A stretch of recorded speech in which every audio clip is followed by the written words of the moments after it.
Hello and welcome to the show. I am the space pirate Dr. Rex, and I happen to be the guy who edits all the sweet sexy videos on this channel. I'm here today to bring you a little bit of first-person visual instruction on how to do things that I see frequently getting explained on Black Ops fleets, so that hopefully we can save a little time and improve our collective skill level without the need for that constant explanation in fleet. Also, I'm getting really sick of watching all your focused void bombs miss, so we're going to work on that.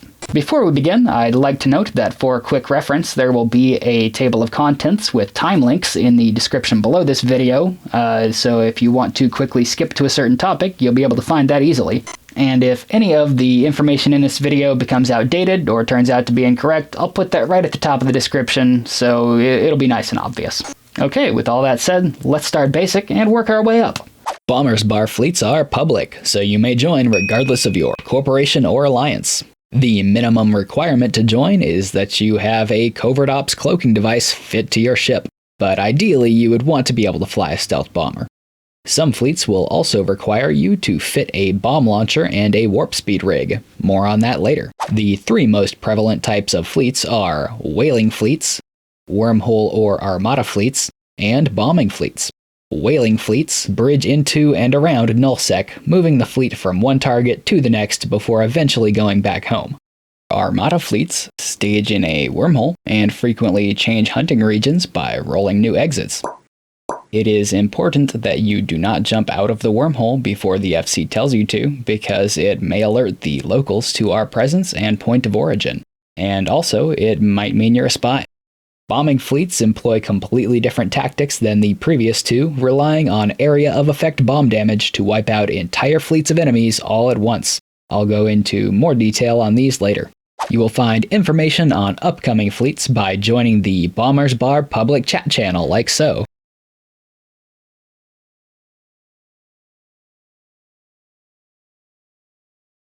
When you do, the message of the day will load.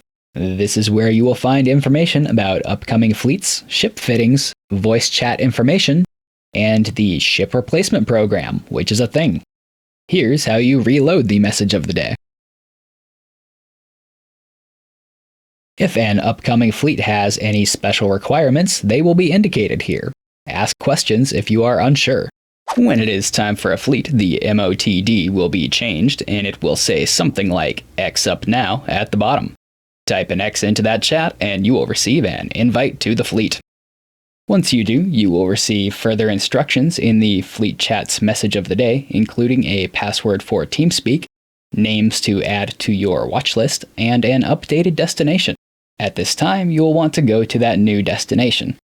Once you get on comms, do not hot mic. Hot micing occurs when you leave your microphone on voice activation like a filthy peasant, and it sounds like, "Hey guys, I'm talking about some stuff. Where are the Cheetos? They're right next to you." Oh yeah, girl. Yeah, so you just sneezed into like 60 people's ears, and not one of them appreciates it. Fix that by setting up push-to-talk. Here's how you set up push-to-talk. Go to Tools, Options, Capture, click Push-to-Talk, and assign whatever hotkey makes you hard.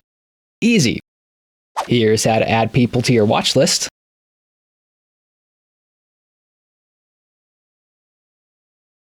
Once you've got that set up, you can use it to quickly and easily take a Black Ops bridge. Here is how you take a Black Ops bridge. Or like this.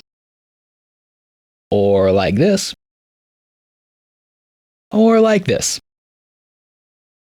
If you do not have a Covert Ops cloak, you cannot take a Black Ops bridge.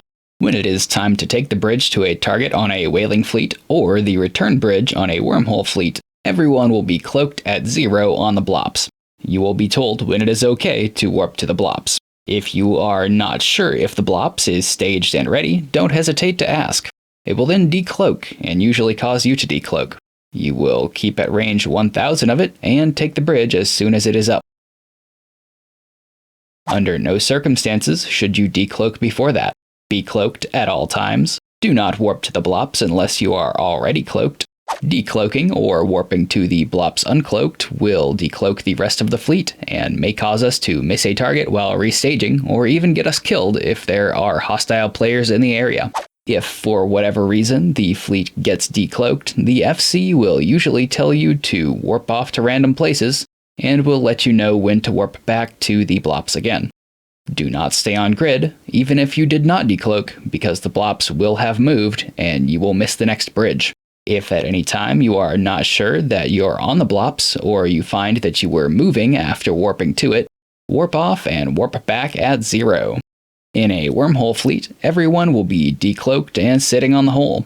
When it is time to take the bridge to a target, the FC will tell you to jump through the wormhole. If you jumped the hole and spawn far away from the bridger, you will want to use the Orbit 1000 option to avoid bumping it, and cycle your propulsion module once. If you are using a micro-warp drive, only bridge after your micro-warp drive has fully deactivated. Never take the bridge while your MWD is running, because that will consume a lot of extra fuel.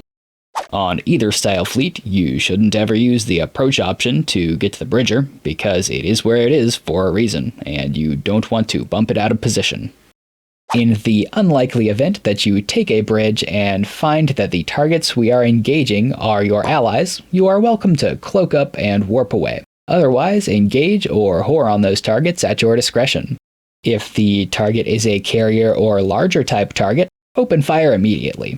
If the target is a subcapital ship, such as a battleship or smaller, the FC will likely ask you to hold DPS or say EWAR only. Please allow me a moment to make it painfully clear what this means, because apparently that's necessary. It means don't shoot. And in case that wasn't entirely clear, you see this button? The one that has the picture of the torpedo on it? Don't press it. Unless instructed otherwise, this applies to all capsules. The purpose of this is to allow everyone in the fleet a chance to get on the kill mail by applying EWAR before killing the target. EWAR is always okay. So let's talk about EWAR. I'll focus on EWAR for bombers because if you're in something bigger than that, you probably already know what to do. If somehow you are and you don't, I'll provide a link to a recon training video down in the description below. EWAR modules you might find on bombers are as following. Sensor dampeners. These will fuck the enemy's targeting range and or locking speed. A fleet of bombers spreading damps on their targets is a force to be reckoned with, and the maximum range of these modules makes them ideal for getting on a kill mail, even at long range. Warp disruptors. These have longer range and weaker point strength than a warp scrambler, and they won't shut off a micro-warp drive, but targets are usually well tackled before you show up anyway.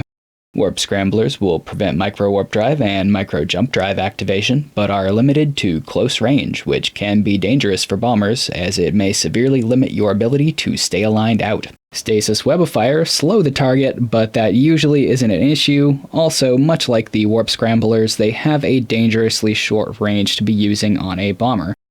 Target painters. These increase the enemy's signature radius, and therefore the damage application of torpedoes. However, this will provide less utility against anything that's already really big. They are, however, great for getting on a kill mail at long range, and activating them on enemy fighters or drones will help your support ships lock them up or kill them faster. Added bonus, they look cool as fuck. TLDR : I suggest a sensor dampener and a warp disruptor. But Dr. Rex, I left my MWD overheated and it burned out all of my EWAR. How am I gonna whore on those dank pods and subcaps now ? First of all, that's your own fault, and deal with it. But let's say you're an asshole and you're going to fire a torpedo anyway. I don't condone this, but the least irritating way you could do it would be to ungroup your torpedoes, burn as far away as you can, and fire one torpedo 1 second early when the FC counts down. Because you activated an offensive module, you'll be on the kill mail, but because your torpedo takes forever to get to the target, you probably won't apply damage. There, you just hoard with a torpedo, without costing anyone a kill mail. How civilized. But it's not all EWAR and soft targets. You'll likely face some very lethal dangers on these fleets. Follow these instructions to maximize your survivability. One of the best things you can do is have your overview set up correctly. Regardless of what overview pack you may or may not use, you will want to ensure that you have enemy ships, drones, fighters, and rats on your active overview tab, as any of these things can and will kill you. You can remove drones at your discretion if there are too many, but be aware that they are still a legitimate threat to bombers. Upon landing, the first thing you usually want to do is align out. That way, if anything yellow boxes you, you can warp off instantly. This is your best and only defense if targeted. Even if we had remote reps in fleet, a bomber's tank is just too thin to take advantage of them before being destroyed. I keep my probe scanner window open and sorted by distance, and usually align to the closest green anomaly upon landing. This means that if I do have to warp out, not only am I warping instantly, but I'm going to something close. If you have time, it is safer to warp to these at long range, but in an emergency, a single click on that arrow and you are off grid. Don't forget to cloak. If you do have to warp out, it may be wise to create a bookmark closer to the fight and use that as your warp out in the future. After aligning out, you will probably want to cycle your prop module once or twice to pull range from the target. Just do be mindful of the maximum range of your weapons and try to align to something in the opposite direction if you are drifting too far. Remember, the more time you spend aligned, the less time you spend vulnerable. Some targets may have smart bombs. This is one reason why you do not want to get too close. Occasionally, a pilot will even set a smart bomb trap, intentionally allowing themselves to be tackled by a hunter in hopes of splattering all of our cute friends the bombers when they take the bridge.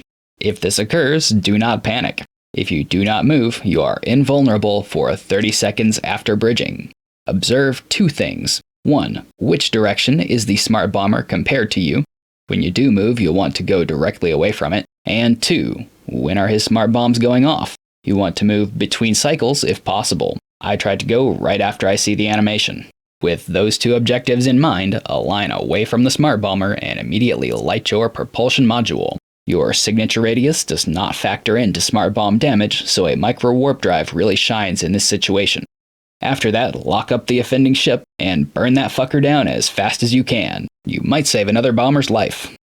So you're on grid, firing torps, and nothing is targeting you. The FC calls for focused void bombs. What do? Focused void bombs, or FVBs for short, are one of the most powerful tools at a bomber pilot's disposal. These bombs do not deal damage, but instead massively reduce the energy stored in the target's capacitor, thereby pissing over the flames that keep them alive. Not to be confused with regular void bombs, focused voids require bomb deployment for and missile bombardment for to use, and require specific instructions on how to aim. A focused void bomb, like all bombs, is a dumbfire weapon, meaning it will not automatically fly towards a target. Instead, it travels about 30 kilometers in a straight line in the direction your ship was pointing when you released it, then detonates. The two most important things when lining up a shot with an FVB are alignment to and distance from the target. Unlike most bombs, the FVB's area of effect is basically a tiny pinpoint. What that means to you is that you'll want to make sure you are fully aligned towards the target before you launch, and once you are, you'll press the button when your distance to it ticks down from 30 to 29 kilometers. To make sure that you are completely aligned, it may be helpful to pull up your tactical overlay by pressing Ctrl-D. After doing this, clicking on the enemy ship will bring up a solid line between you and it. There will also be a blue arrow coming out of the front of your ship, indicating the direction of travel. When the blue arrow is lined up with the solid line, you are fully aligned towards your target. In practice, this means that you'll want to move out to about 35 or more kilometers away, approach with your propulsion module off, and launch as soon as you see 29. In case you're still feeling uncertain, you could easily practice this against an empty ship or cargo container on the test server. Remember, the focused void bomb is a precision instrument, but when used correctly, it can change the outcome of a fight. You can typically bring 5 bombs with you, 2 in the launcher and 3 in your cargo. It is important that unless you are told otherwise, you do not bring damage bombs to a fleet. If you accidentally reload and launch a damage bomb instead of a focused void, it can potentially destroy other friendly bombs, drones, and even ships. It is common for additional focused voids to be distributed free of charge after a fight, so in case you're space poor, don't hold back.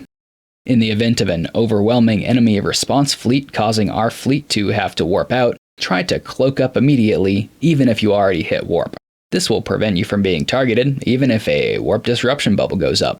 If you do get tackled, don't just die like a peasant. Control-click the EWAR icon above your capacitor to target the specific player who is scrambling you, and throw everything you've got at that fucker. Range damps and webs could shine here. Overheat absolutely everything, light your propulsion module if you can, stay aligned, and continually spam warp out. Should all else fail and your ship suffers lethal damage, Bomber's Bar offers a ship replacement program. It is a flat amount per ship type, and at the time of this recording, it is 30 million ISK for a bomber, 80 million ISK for a polarized bomber, and 200 million ISK for a recon cruiser. Do note that any expensive fitting is done at your own risk. You can find more information about the SRP in the message of the day in the Bomber's Bar public channel.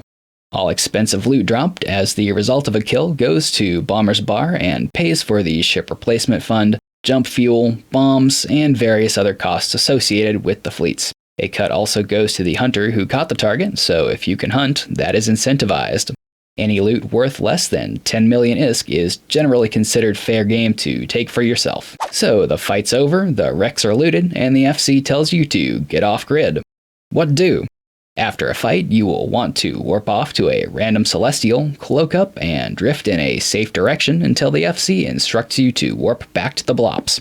It generally takes a couple of minutes for the BLOPS to get into the system and restaged, so in my experience, this is a good time to go take a ninja piss.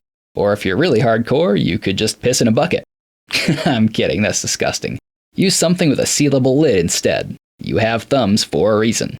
But if you are on an Armada fleet, you should probably just hold it until you are safely back in the wormhole. Here you can cloak or dock up, and even if you miss a target while AFK, the fleet will come back to you. Next, let's talk about bombing fleets. Bombing fleets require special fittings and tactics. You will want to use only the bomb type listed in the fleet's message of the day, even if you cannot fly the specific bomber that gives a bonus to that bomb's damage type. Firing the wrong bomb type will destroy other bombs. For example, if the fleet message of the day calls for concussion bombs, do not fire scorch bombs or any other type. Only fire concussion bombs for that fleet. If you can fly the bomber which has a damage bonus associated with the correct bombs, do so. For example, a Nemesis gets a damage bonus with scorch bombs. But if the fleet calls for scorch bombs and you can't fly a Nemesis, don't sweat it. Just fire scorches out of a different ship. In bombing fleets, you are typically required to fit a Tech 2 hyperspatial velocity optimizer rig. As with all rigs, even if you do not meet the listed skill requirements, you will still be able to use it. This rig increases the warp speed of your ship. The fleet will only warp as fast as its slowest member, so it is vital that everyone fits one of these. This requirement will be listed in the message of the day, where you can also find relevant fittings.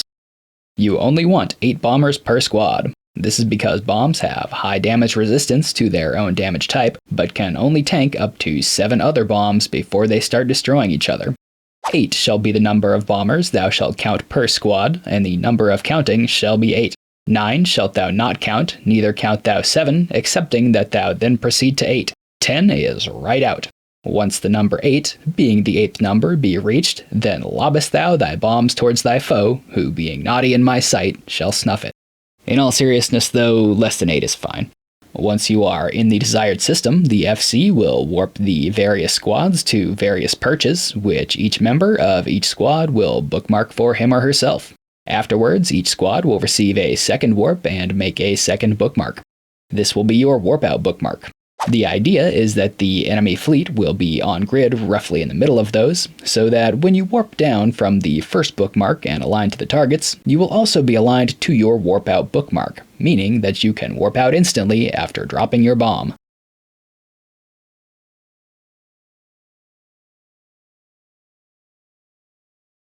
The perches and warp outs will be arranged in such a way that the damage area of each squad's bombs will overlap the enemy fleet, but not any of the other bombs. If your ship becomes blown up, don't warp your pod back to the perch bookmarks, as you may give away our location or decloak people. Align speed is also important, because entering warp immediately after dropping your bomb is vital.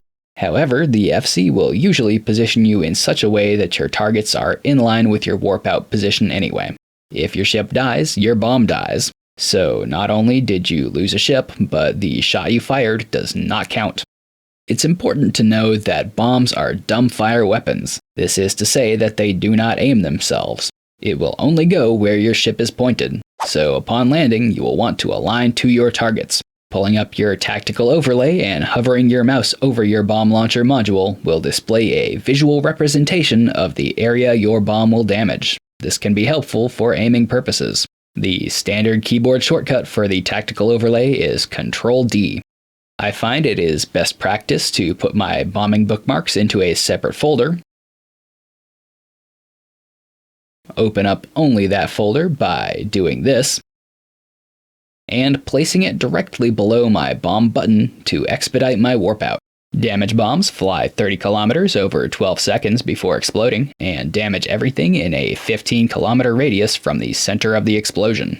If you warp down to the targets and get dragged into a bubble, do not decloak or attempt to launch any bombs. Ignore any orders the FC is giving to the rest of the fleet. Your new job is now to sneak away and survive. Decloaking at this point will probably get your whole squad killed. Lighting your micro warp drive after dropping a bomb is a good way to die. I hope that doesn't require further explanation. Do not drop damage bombs on whaling or Armada fleets. Unless the FC tells you otherwise, don't even bring them. After you drop your bomb, warp out and cloak up. You will want to warp back to your original perch and align back towards any remaining targets so that you'll be ready to bomb again as soon as possible. If the FC refers to the head of the snake when you are looking at a moving fleet, that just means the ship at the front of the fleet that the others are following. And now you know how to bomb. So let's finish the video with some general tips that I couldn't be bothered to organize into any other section. Don't forget to cycle your torps after they reload. You would be surprised how much DPS a fleet loses because of this. When fitting your ship, spread your launchers apart to reduce heat damage. Do not go AFK while cloaked on the BLOPS. Warp off and cloak up because we could catch something at any time, and if we do, that would leave you floating in space decloaked with your dick hanging out. Don't worry, there's usually a second bridge a little bit later. But sometimes when exiting hostile territory, there may be only one bridge, so it's not a bad idea to ask. The fleet window is mostly only for broadcasting targets, but sometimes for moving yourself into a squad. Your name will be highlighted in green, drag and drop. If we use wormholes, bookmark both sides of each hole that we use. That'll mean that you can easily get back out to HighSec if you need, or back in should you be killed. Bombers Bar gladly accepts intel about potential bombing opportunities. The general rule is he who gives intel first gets bombed last. Occasionally, usually on bombing fleets, you may want to engage potato mode. Potato mode, named such because it makes all the ships look like potatoes. Or wait, was it because you could run it on a potato? Doesn't matter, here's how you do it. Press escape on your keyboard. On the right side, under your graphics settings, you'll find an option to optimize for different situations. Click that and select Optimize for Performance. If done correctly, your graphics should now look like complete shit, but your client will be better able to handle supermassive fights. Another component of potato mode is disabling your audio. You can do that by clicking on the Audio tab and unchecking the Audio Enabled box. You'll also want to minimize local chat, because there's probably about 1,000 people in there spamming the worst kind of garbage I have ever seen in my gaming career, and getting it off your screen will legitimately make your game run better. Turn off all drones and fighters. And if absolutely necessary, you may choose to hide all brackets like so. And finally, make sure Eve Voice is not enabled, because nobody uses it and it takes up system resources. Click on the chat tab and untick the box labeled Eve Voice Enabled. You are now ready for time dilation level fights. Here's a straw and your complimentary gallon of bleach. Try not to lose that, you're gonna want it later. And that's it. Until next time, I am the Space Pirate, Dr. X, and remember, if you can't see the rest of the fleet, then something's wrong, and you should panic. Thanks for watching.